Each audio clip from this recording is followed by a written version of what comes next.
So bago po ang lahat, gusto ko lang po ipaunawa sa inyo na hindi pa ako professional reviewer ng isang mga motor or kahit mga kotse. It's going to be a experience video sa isang CF Moto MT450. So lahat na sabihin ko dito ay nakabase lamang sa aking sariling opinion at hindi natin ibabase sa sa black and white. So yeah, so far hindi pa rin ako komportable dahil naninibago tayo, sanay tayo sa nakasubsob. But the number one thing na sobrang gusto ko is para naka-float lang yung harap dahil mahaba nga yung suspension natin sa harap.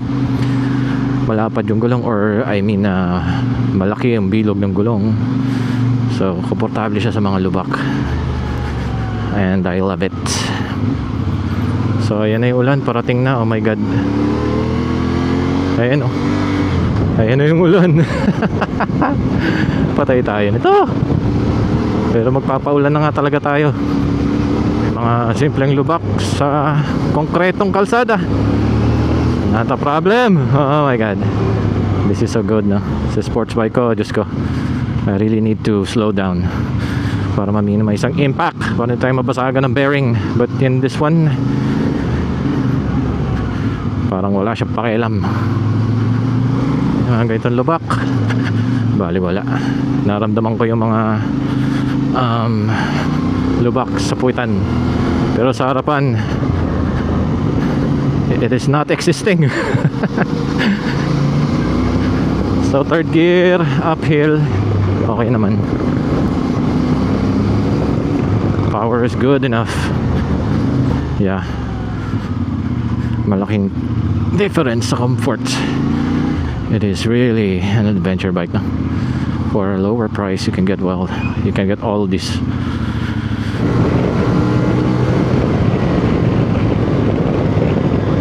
Naka 8,000 RPM na pala tayo halos. Yeah, 7,000 at 80 kilometers. That's fine. Hindi ko ramdam na mataas na pala yung RPM natin. I guess you can cruise at around 100 kilometers na medyo relax pa rin yung makina. 6th gear, 5th gear, 6th gear. Okay, may around 6,000 RPM yung 100 kilometers. But since hindi naman to dedicated road bike, I guess the power you can find the power sa babang RPM. So tinatry ko lang maging komportable doon sa motor.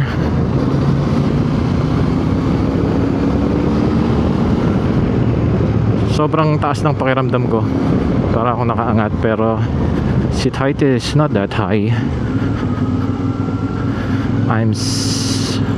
Ang height ko ay 5'9", and I'm doing fine. Yung weight niya very manageable, gaang lang siya.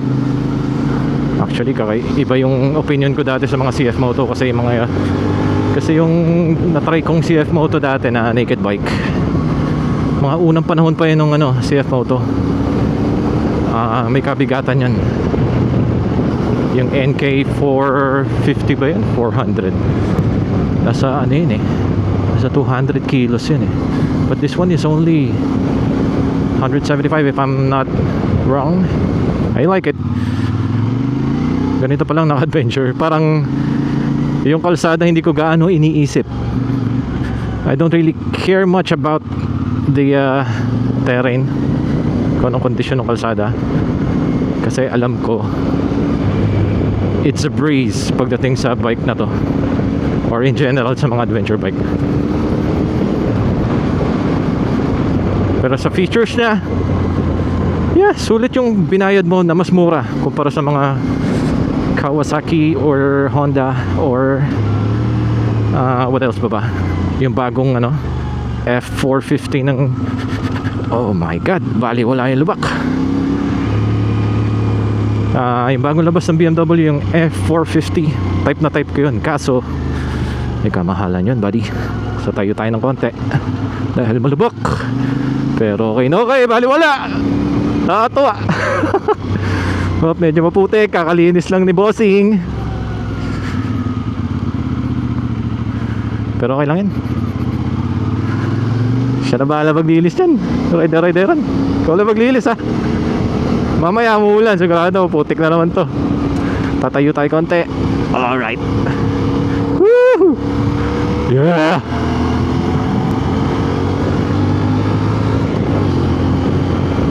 Madali siyang i-balance, madali siyang dalhin kasi mag-aanga siya.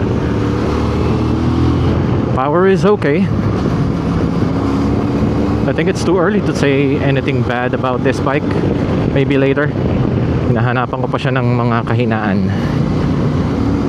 Pero overall, nag-enjoy ako ngayon. And yun yung mahalaga, di ba? Sa pagbili naman ng isang motor, kailangan ma-enjoy mo yung motor mo na binili. That's why pinag-iisipan natin na mabuti. Oh, look at that view. View kung paano sirain yung nature. So ikot lang tayo dito sa Bayabas, papuntang DRT. And nakita ko yung reflection ko doon sa isang sasakyan sa harapan ko kanina. Ang pogi ko pala dito. Ang pogi ko pag may takip yung mukha ko. My God, sarap na panahon, malamig, pero may dalang ulan. Pero okay lang, naka-mindset ako na mababasa ako ngayon. Ang inisip ko lang yung camera ko sa loob ng aking backpack, pero alam ko naman hindi yata tinatagusan ng tubig yung backpack ko. So kahit pa paano may laban. Woohoo! Ang sarap gamitin.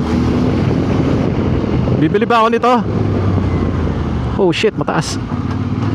Bibili ba ako nito?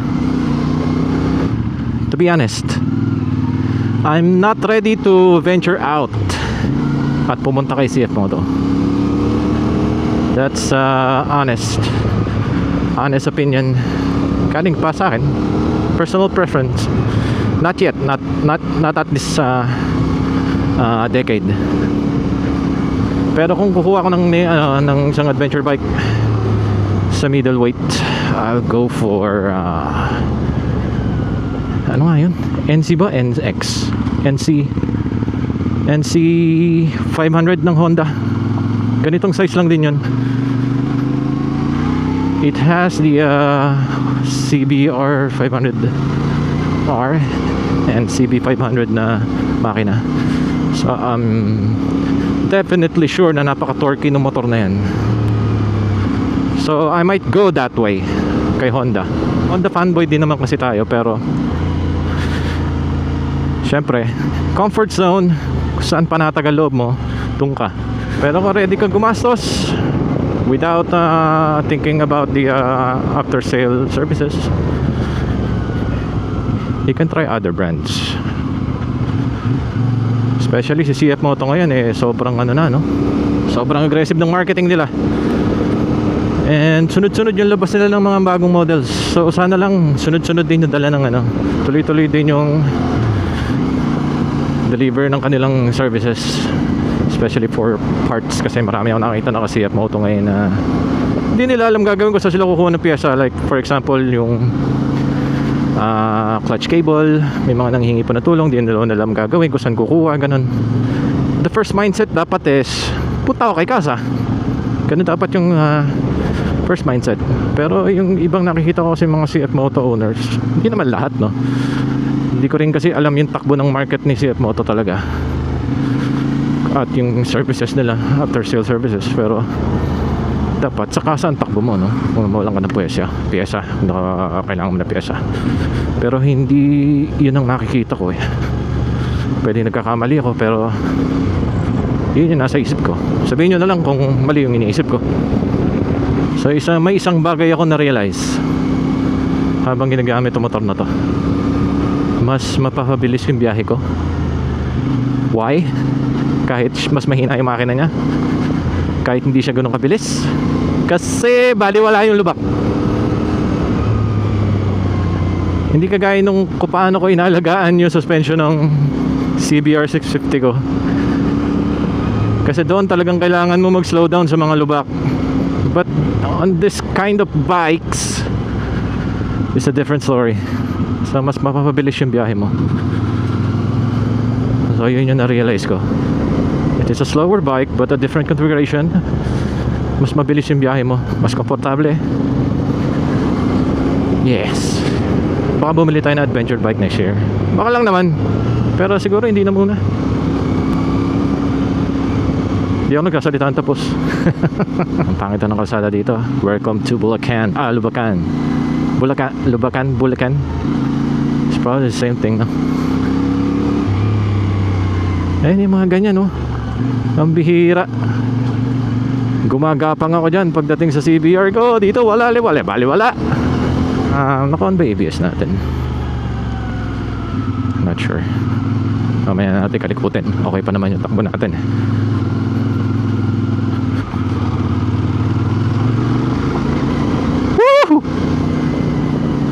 Wala. Pasensya na po at medyo malabo yung ating video resolution dahil tinanggal ko yung memory card ng camera ko eh. So in a way lang na para makapag-video tayo ng mahaba-habang nagbaba na resolution. So internal memory lang yung ginagamit natin sa ating action cam. We're here in Bayabas na. Hello! Probinsya to lugar na to, no? Woo! What happened here? Okay. Hindi na-develop pa rin nila yung kalsada dito, so hindi pa pala tapos. So kakaiba yung tunog ng makina niya kasi naka 270 degrees crankshaft siya. Inline 2. Pero may kakaiba siyang garalgal. Yan. Dahil sa crankshaft configuration niya. Sabi nila it's more like a V-twin experience. Hindi ko alam. Hindi ko pa natatry mag-ride ng motor na naka V-twin. That's why I'm interested and I'm really getting that opportunity to try other bikes. Not to review it but to experience it and ko-content ko na lang. Mahirap namang magpanggap na professional. Para tayo nasa para tayo nasa Benguet, di ba? Oo, parang Benguet, oh. Ramdam ko yung adventure dito sa adventure bike na to. Ngayon na guys yung ulan, dumating na, malakas. Holy shit. Lagay lang natin yung phone natin sa ating backpack and let's go. Woo! Ligo na lang tayo pag uwi. Let's go. So hindi siya mag-start kung naka first gear ka. Let it go to neutral. Medyo mahirap lang hanapin yung neutral. Hindi naman sobra.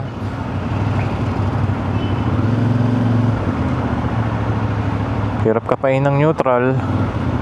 Shit.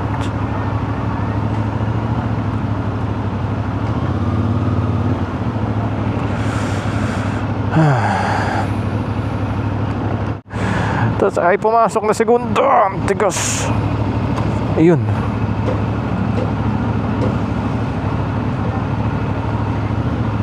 Yeah, naka-stop akong ganito. Binugulong-gulong ko ng konti. Ayaw, pumasok ng neutral. Gosh, oh my god, patay na nga natin. Ayun, so mas madali pa rin pasok neutral kung nang-stop yung makina. Oh my god, umuulan na! Woo!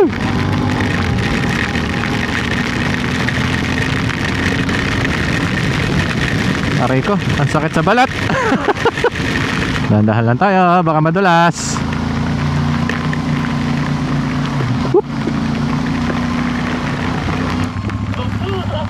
Bro, quick. Medyo makapalaban tayo doon sa taas Okay, no, rough road. Sure lang natin na hindi tayo dudulas. So we're going to stay on first gear. So unahin muna natin yung truck. Tayo sa gilid.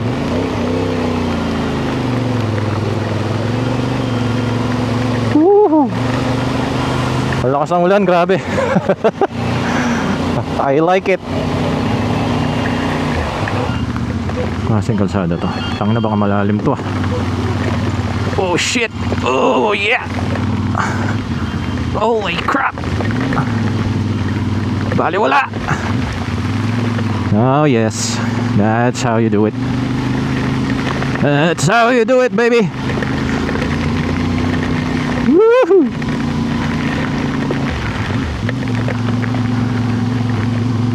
Sarap pala lang adventure bike, no?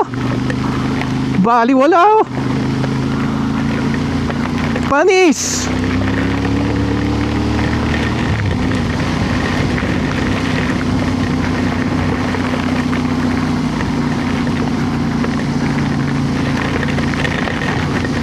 Panis!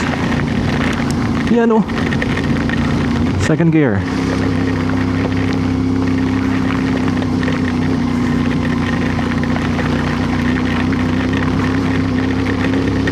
Yeah.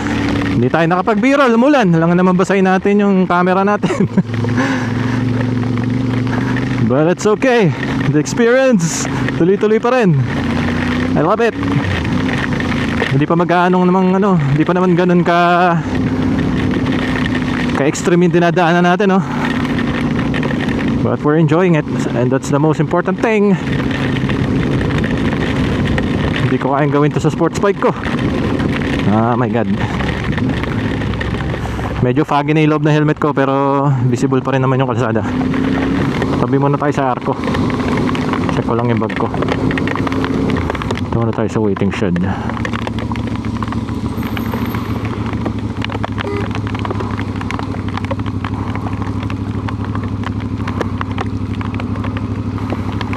Neutral. Alright. First gear. Kill switch. Stand. Susi.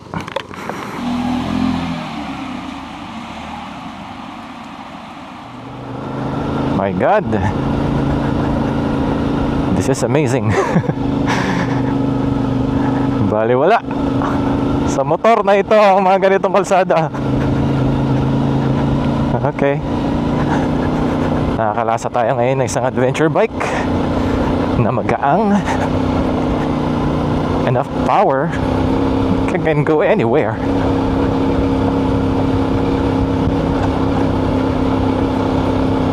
Hindi ko alam kung anong dulo nito eh, pero siguro babalik na rin ako.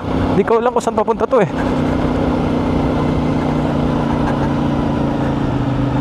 Ayan, diretso na dito. Babalik na ako kasi hindi ko naman balak magtagal dito.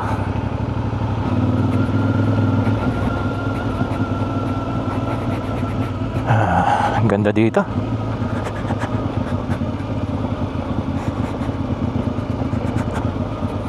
Bundok na bundok pa.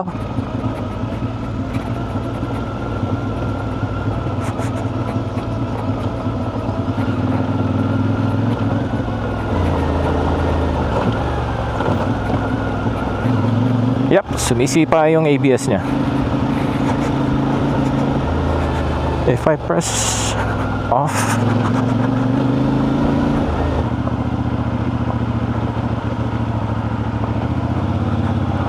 oh yeah, this is so good.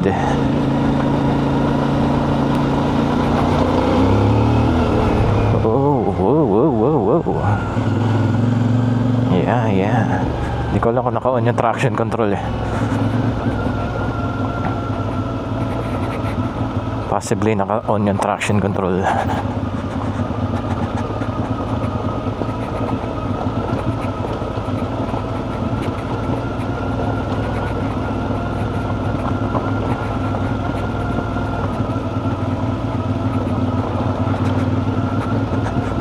So if I put on the brake, yep, sumisipa yung ABS. Ay, sarap puminto dito. Kaso wala naman tubig yata yung ilog. Wala gaano. This is a good spot.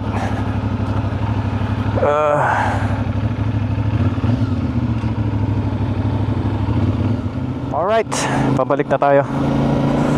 So that's a quick ride. Just a test actually. And nag-enjoy ako. Balik na natin yung motor. Baka hinahanap na mayari. So yeah, nag-enjoy ako. Medyo maiksi naman yung ride. Just a test lang naman. And yeah, meron naman tayo nagamit dati na adventure bike, with this a CB150X. Just a 150cc. And this is my first like middleweight na adventure bike na nagamit ko. And yes, nandun talaga yung comfort. It's a bit more flexible than the 150. At sa presyo niya, yeah, there's good features here. Tayong ABS, meron tayong traction control, meron tayong charging port, which is USB-A and USB-C. Meron tayong built-in navigation. Well, it's built-in, but you need to connect your phone using the CF Moto app. And yeah, komportable. Ayun nga, nagpaulan na nga tayo at napunta tayo sa mga rough road. But yeah, hindi ako makapaniwala na yung mga ganitong motor talagang kayang-kaya nila yung mga ganong simpleng well, hindi naman simple na yun. Talagang mga rough road na kasada. Kagaya sa mga katulad ko na hindi naman na-experience yung mga iba't ibang klase ng motor at di ko nagagamit sa mga iba't ibang klaseng terrain. I am actually surprised and sobrang nag-enjoy ako dito sa ganitong klaseng motor in general. So sa power naman, hindi siya punchy, very smooth ang hatak. So yeah, hindi siya nakakatakot gamitin. Ergonomics, komportable naman siya, hindi naman siya kataasan, hindi kagaya ng ibang mga brands. Yeah, maganda yung presyo niya, very competitive sa market. Kaya siguro isa yun sa pinakamalaking point kung bakit maraming kumukuha nito. So like nang sinabi ko kanina, hindi pa ako ready mag-venture out sa ganitong brand. So that's my personal opinion at personal preference ko, na doon na lang ako pumunta sa medyo safe tayo. Yes. So dami nga na lumalabas sa bagong modelo ni CF Moto. Sana pag-igihan pa nila yung paglalabas ng magandang service para sa mga consumers, especially sa mga sa mga parts. Yan, diyan tayo nagkukulang kadalasan when it comes to China, no? Pero I'm not against China brands, no? I'm against China, the country itself. I consider them as an enemy. Kasi syempre di naman tayo papayag na sakupin tayo. Pero for the brands na minamanufacture nila, naman ako problema dyan. Alright, so that is the CF Moto MT450. Nakita ko yung nalinawan ako why people are going for adventure bikes. Komportable, no? Though syempre yung puso natin sa sports pa din, dahil racing tayo. But for this kind of middleweight bikes, malinaw na ito yung pinipili ng mga karamihang consumers o buyers ngayon. Magaang siya, enough power, it can go anywhere, almost anywhere. At syempre, pogi ko dito. Pogi. Maraming salamat sa panonood. Ulitin ko po, hindi po ito isang review, but just a first time experience video riding a middleweight adventure bike from CF Moto. So this is JB, this is JBR Vlog and Ride. Maraming salamat po sa panonood. Di naman po tayo padalas gumawa ng mga videos dahil tayo ay busy sa buhay. Ako po isang seaman at ako aalis na naman. So I'm just maximizing my free time to do some videos na available para sa aking oras. So I might see you soon, but not for long dahil alis na po ako. So yeah, I'll catch you in the next video.